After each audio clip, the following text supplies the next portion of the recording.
Morning, Scott here.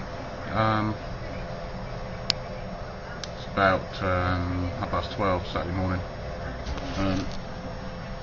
It's quite nice. Got a little tiny bit of a chill in the air, which is nice. I like that. Got the patch fitted up ready. Pre-drilled, like I said. If you can see that. I'm going to butt weld this one so there's a gap everywhere. Water and sponge ready to keep it cool. That's it. See how we get on. Got the welder set quite cool. 0.8 wire. Argon gas. Argon shield gas. So, okay, we'll see how we get on.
Trouble doing this sort of welding is it never looks very pretty afterwards. And you can do nice long runs, so you can make it look pretty, but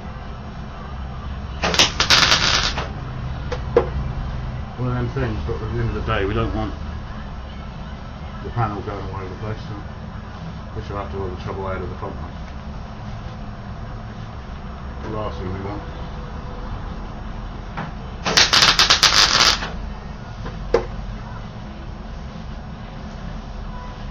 It's better in the long run just to take your time and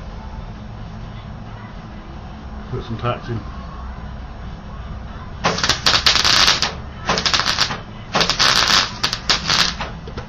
Always tempted to do a bit more, but at the end of the day I'll only get buggered up, so I'll be patient and go with it.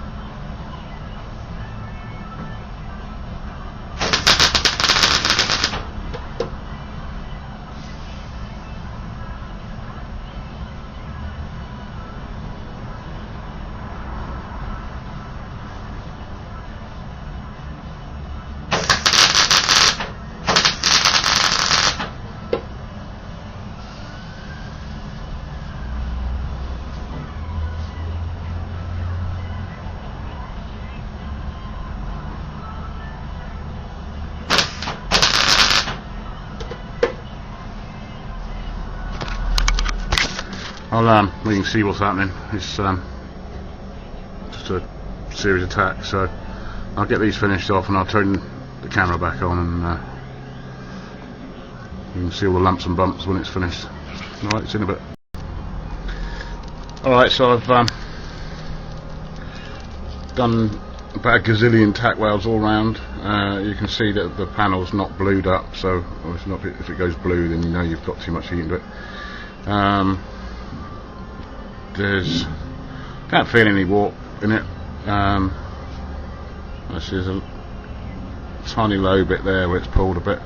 But it always looks as rough as a bear's ass when you do it this sort of thing, because you can never guarantee, well, unless you put a line, I don't know, there must be a way of doing it, but you can't guarantee getting your torch in exactly the same place, so when it hits the panel it hits in exactly the same place every time, so you end up with a lumpy bumpy weld.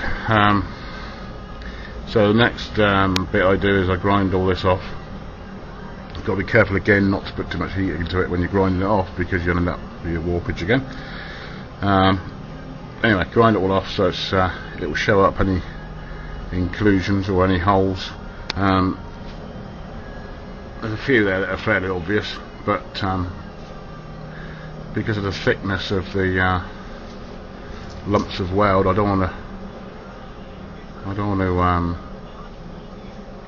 weld into that hole there. I want to get it flat, so we'll have an even sort of heat required. So that's the next bit anyway. I'll grind it off. You don't need to see that, and I've done enough of that. So we'll grind that off sort of flat, and then it'll show us our little holes we got to sort out, and then we'll be there. All right. Alright, so I've got the bottom plug welded and ground off. The outside is a few little pinholes I've got to sort out, but otherwise it's okay. I've overground it in places, believe it or not. Well, you might be able to see it.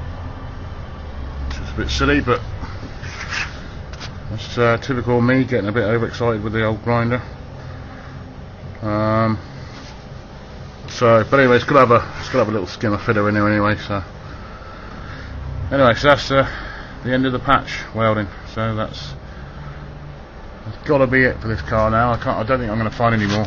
So we should be virtually rustless. Virtually. I don't think you can ever get rid of it. But here you go. That's it. Cheers, boy. Off. Started fittering the job, but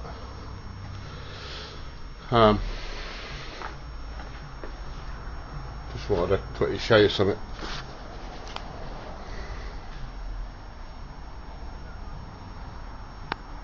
Milo, Milrick 77. He helped me with, along with others. Sorry, I'll have to see if I can find some more paint sticks that remind me of them. But so every time I grab my paint stick, I'll be using either Milrick or Milo. There you go. And that's for my Bondo busting. Anyway, tomorrow we're going to Goodwood. Basically, it's lots of old cars from around the world racing around, having a good time. So hopefully I'll get some video of that tomorrow, and if there's something interesting. Mary's mad keen to go because that's where the inspiration for the Austin, the way it's going to be styled, is coming from, with a particular car there that hopefully we'll find tomorrow and show you in the flesh. A man there that races it very, very successfully, so called Ray Davis, so hopefully we'll find it and be able to show you it. So good night from me, good night from them, and we'll catch up with you somewhere else. See ya, bye. I feel like I need to explain myself a little bit. Why did I do such a random odd thing? When I'm using the Milo stick, hi Milo, hello. When I'm using the Milo stick, he reminds me, when he's moving around, that if I want it flat, I'll use something flat. And the Milrick stick,